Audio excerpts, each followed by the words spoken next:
All right, so we wanted to continue with our How to Duck Hunt series, but we thought before we continued any further, it'd be good to talk about how to not get in trouble while you're doing this stuff. So we're just going to break down a few of the laws that are kind of applicable to different states, and every state's different. Everybody has different requirements of you, and sometimes the state law is different from the refuge laws or the WMA or WPA laws. So it's important to know all the different places you're going to be hunting and look them up, but we'll go through some of the basic stuff. One of the things you want to look out for in pretty much every state is you're going to have species limits. So if you're just new to duck hunting, you may see somewhere that you can shoot 6 ducks a day or 7 ducks a day, but a lot of the time in that 7 or 6 ducks, you're going to have species limits. So they might say you can only shoot 1 pintail or 2 canvasbacks. These are just examples. So make sure you actually look and exactly figure out what the species-specific numbers for the limit are. 4 mallards, 2 mallards, can shoot 2 hens, can't shoot however many ducks. There's going to be a breakdown. Same thing is going to apply for geese. With light geese, dark geese, they're going to have different requirements. Snow geese, Ross geese, speckle bellies, Canadas, lessers, they're all going to have some specific numbers about what you can actually do. Where you can find all this information is going to be on the DNR's website. So go and look up whatever state you're going to be in. Their Fish and Wildlife is going to have specific laws that you can see right on the internet. So if you just look up like Minnesota duck laws, Minnesota duck hunting regulations, you'll be able to go to that link and they'll have all the specific laws and rules.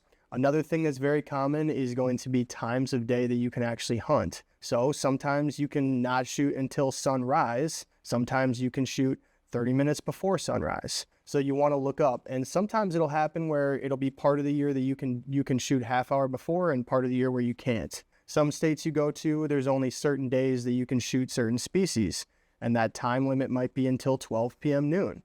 I know for, example, when we've gone to Louisiana too, we have to be off the water by noon. So there's all different laws about times of day that you can actually hunt the birds as well. And that doesn't matter if you're on public or private. So make sure you look up by the state what you can actually do. So essentially just piggybacking off of what Cal said, don't be dumb and don't rely on what other people say that the law is, even if they're a local. Just double check it on your state DNR's website, Fish and Wildlife Service, whatever it is in that state. This is more so for pheasant hunters just getting into waterfowl, but in pheasant hunting, you can hold 5 shells into your gun. In waterfowl, you can only hold 3 shells into your gun. You'd be surprised how many people get that ticket.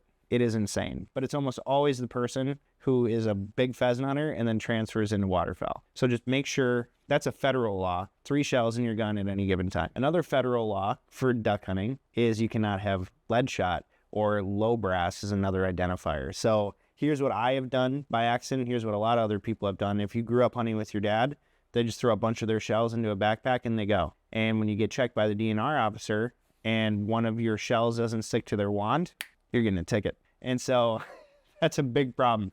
You can't bring any other ammo except for steel shot out into the marsh or the goose field or whatever.